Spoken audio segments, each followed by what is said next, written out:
Ay sus, napapagod na talaga ang buhay ko at isip ko sa kaka-explain sa mga taong hindi ko maintindihan. Sa kaka-vlog-vlog ko at video-video ko ng mga isda dito, ng mga presyo dito, ng mga isda sa lugar namin, dito sa Fishport, Quezon, Palawan. Ako, pinagkakamalan talaga ako na propaganda daw. Sino daw kuno ang nag-utos sa akin na magbilihin lahat ng isda dito kag ipabinta daw ng tag 20? Kaya inutusan daw ako bilhin lahat ng isda tapos ipabinta ng mura tapos sa video daw para sabihin daw ng mga tao na ganito mura daw ang isda, mura daw ang bilihin dito sa Pilipinas. Ginaloko ko daw ang kapwa ko Pilipino kay bayaran daw kuno ko. Aroy na, matay words. Sa lahat ng viewers ko na hindi po taga dito at hindi po nakakaalam ng lugar namin dito sa Quezon, Palawan, hindi po ako bayaran at hindi din po ito propaganda. Hindi ko man kayo ginapilit na maniwala dito sa akin sa presyo ng isda dito sa amin. Naintindihan ko rin kayo kung bakit ayaw nyo maniwala na ganito ang presyo ng isda namin dahil sa sobrang taas ng bilihin ngayon dito sa amin sa halagang 20 pesos makakabili ka na ng isda.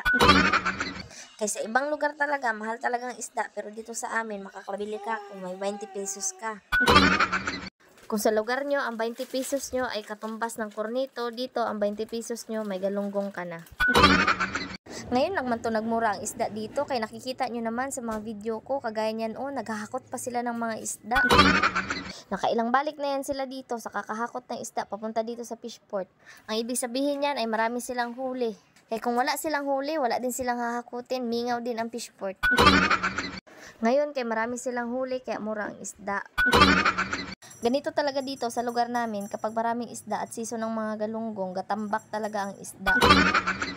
Kaya kahit gaano kalaki ang expenses nila, yung mga ginamit nila pang laot, pambili ng fuel at gasolina, wala silang magagawa kung ganyan lang talaga ang bintahan at presyo ng isda dito sa amin.